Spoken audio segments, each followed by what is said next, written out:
আসসালামু আলাইকুম। Welcome to our channel food and innovation.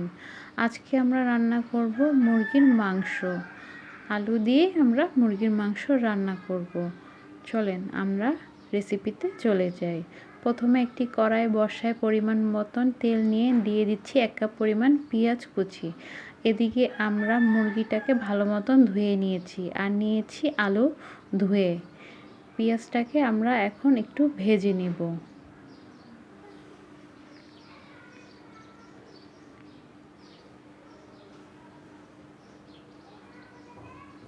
এখন দিয়ে দিচ্ছি গরম মশলা, তেজপাতা, দারচিনি, এলাচ। গরম মশলাটাকেও পেঁয়াজের সাথে একটু ভেজে নেব।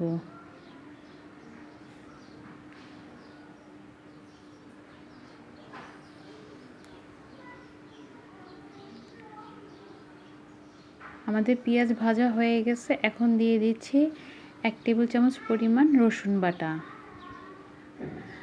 আর 1 টেবিল চামচ পরিমাণ আদা বাটা। এখন দিয়ে দিচ্ছি সামান্য পরিমাণে পানি।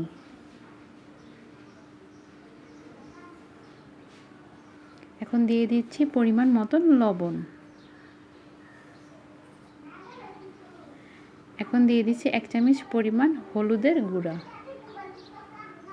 আর দিয়ে দিচ্ছি আধা চামচ পরিমাণ মরিচের গুঁড়া। এখানে যে যেরকম ঝাল পছন্দ করে।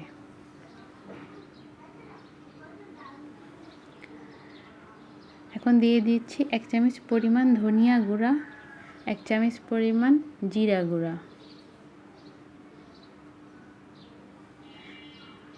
এখন সুন্দর মতন আমাদের মশলাটা কষায় নিয়েছি। এখন দিয়ে দিচ্ছি আমরা মুরগির মাংস।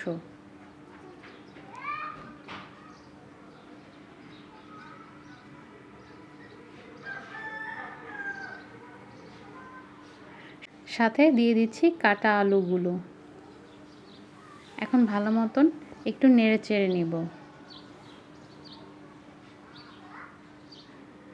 এখন ঢাকনা দিয়ে ঢেকে দিব কিছুক্ষণের জন্য। কিছুক্ষণ পরে দেখবেন আপনি পানি উঠে গেছে। এই পানি দিয়ে আমরা আলু আর মুরগিটাকে কষায় নিব।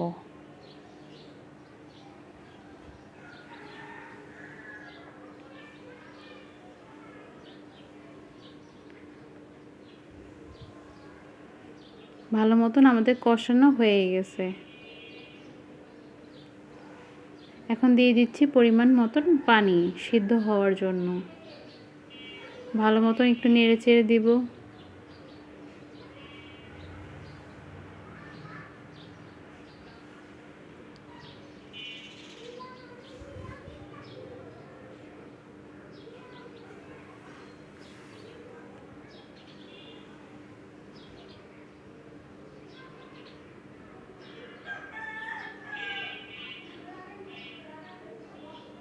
এখন ঢাকনা দিয়ে ঢেকে দিব। ওয়েট করব সিদ্ধ হওয়ার জন্য।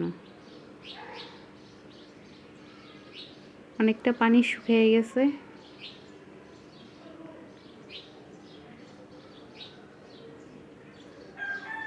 আবার কিছুক্ষণের জন্য ঢেকে দিচ্ছি।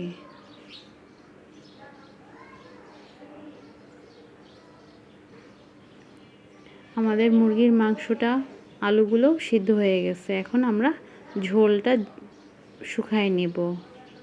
এখানে ঝোল যে যেরকম রাখতে চায়। আবার কিছুক্ষণের জন্য ঢেকে দিচ্ছি। ঝোলটা সুন্দর শুকিয়ে মাখা মাখা হয়ে গেছে আর তেল উপরে চলে আসছে। এখন সুন্দর মতন আমরা একটু নেড়ে চেড়ে নেব। তৈরি হয়ে গেল আমাদের মজাদার মুরগির মাংসের তরকারি। আপনারাও বাসায় ট্রাই করতে পারেন। আর আলু দিয়ে মুরগির মাংসের তরকারিটা অনেক ইয়ামি হয়। কেমন হলো আমাদেরকে জানাবেন। আমাদেরকে লাইক করবেন, আমাদেরকে সাবস্ক্রাইব করবেন, আমাদের সাথে থাকবেন। Thank you.